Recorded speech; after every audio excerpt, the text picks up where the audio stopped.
마태복음 19장입니다. 1, 2절. 예수님 일행이 유대 지역에 들어간 장면을 묘사합니다. 북쪽 갈릴리 사역에서처럼 남쪽 유대 지역에서도 많은 무리가 예수를 따랐습니다. 예수께서는 십자가의 죽음을 향해 가고 있는 중에도 자기 백성을 변함없이 긍휼의 마음으로 치유하십니다. 무리가 예수를 따르는 20장 29절 이후에도 예수께서는 등장한 무리 중에서 두 맹인을 치유하실 것입니다. 3절로 9절입니다. 바리새인들은 예수를 시험하려고 이혼에 대해 묻습니다. 왜 바리새인들은 이혼에 대한 이슈를 제기했을까요?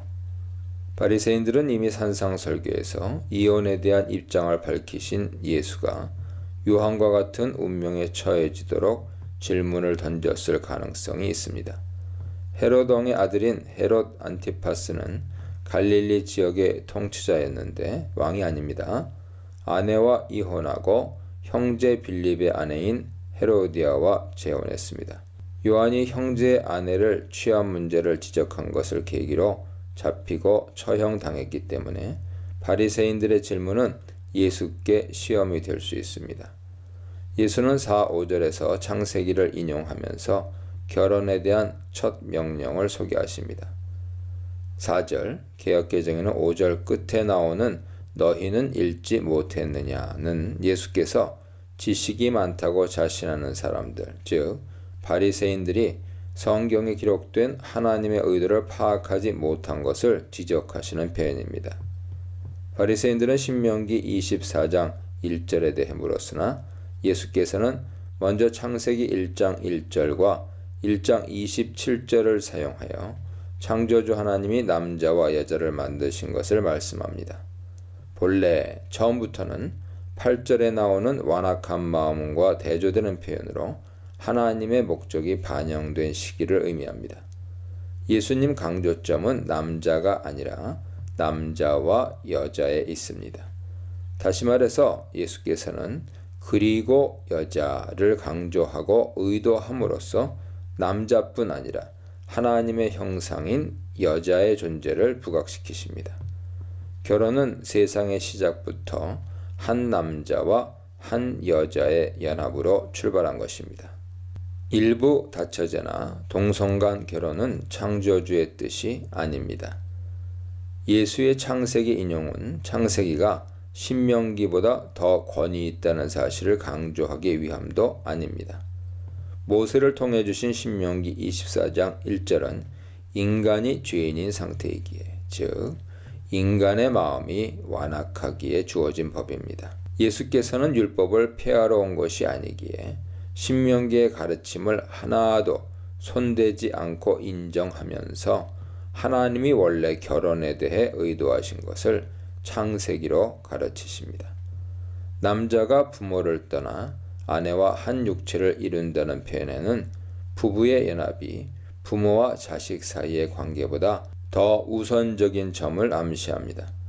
물론 부모에 대한 효도는 제5계명이 엄격히 명령하므로 한 몸이 된 부부가 부모를 떠난다는 의미를 오해해서는 안 됩니다. 그럼에도 불구하고 부모를 떠나는 목적은 부부의 연합을 위해서입니다.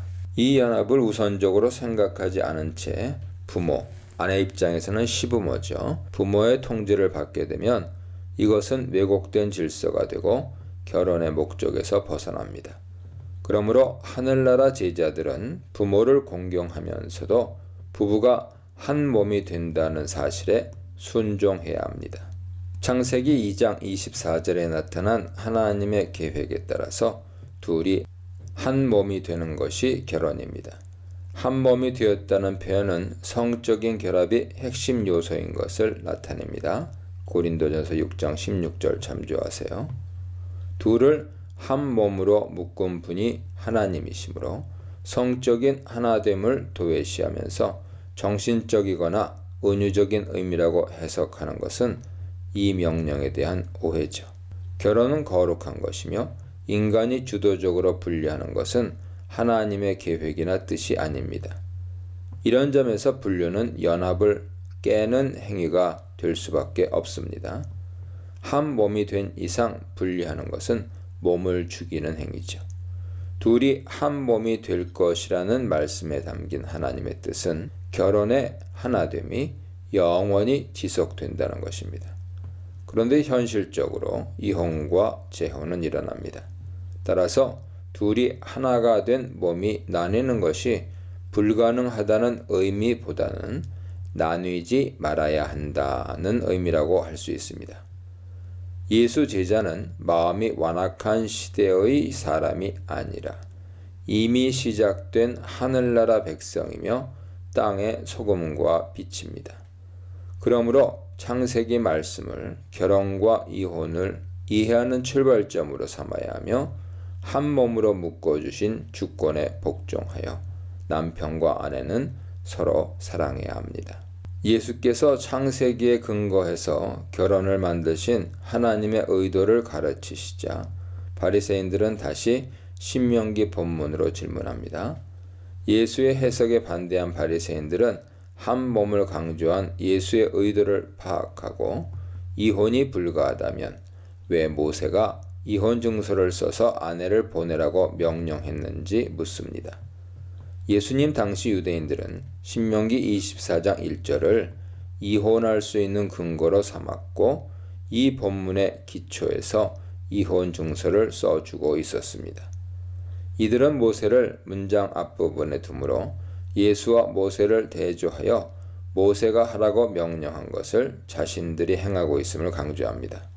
바리새인들은 모세가 이혼을 명령했다고 표현했으나 예수는 허락한 것이라고 설명하십니다.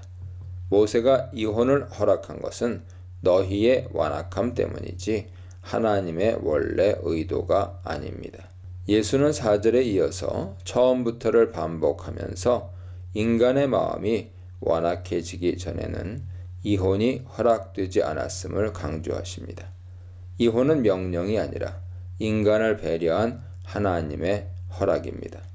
그러나 이제 하늘나라의 새 시대가 왔고 새 시대의 제자들은 소금과 빛으로서 마음이 완악한 자들에 포함되지 않으므로 창조 때 하나님이 에덴 동산에서 의도하신 뜻에 순종해야 합니다. 음행 외의 이유로 아내와 이혼하고 다른 여자와 결혼하는 것은 간음입니다.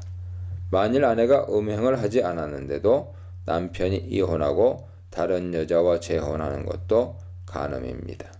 하늘나라 제자는 평생 동안 한 배우자를 위해 헌신해야 합니다. 만일 헌신할 마음이 없으면 결혼할 생각을 하지 말아야 합니다. 배우자의 불륜 외의 문제로 이혼한다면 재혼하지 말아야 합니다. 10절로 12절입니다.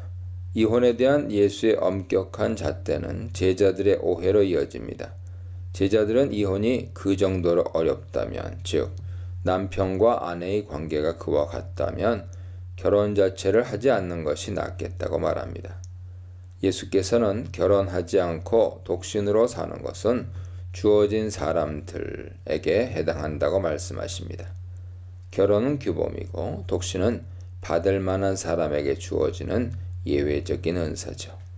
이런 사람은 결혼보다 더 큰 가치인 하늘나라를 위해 결혼하지 않습니다.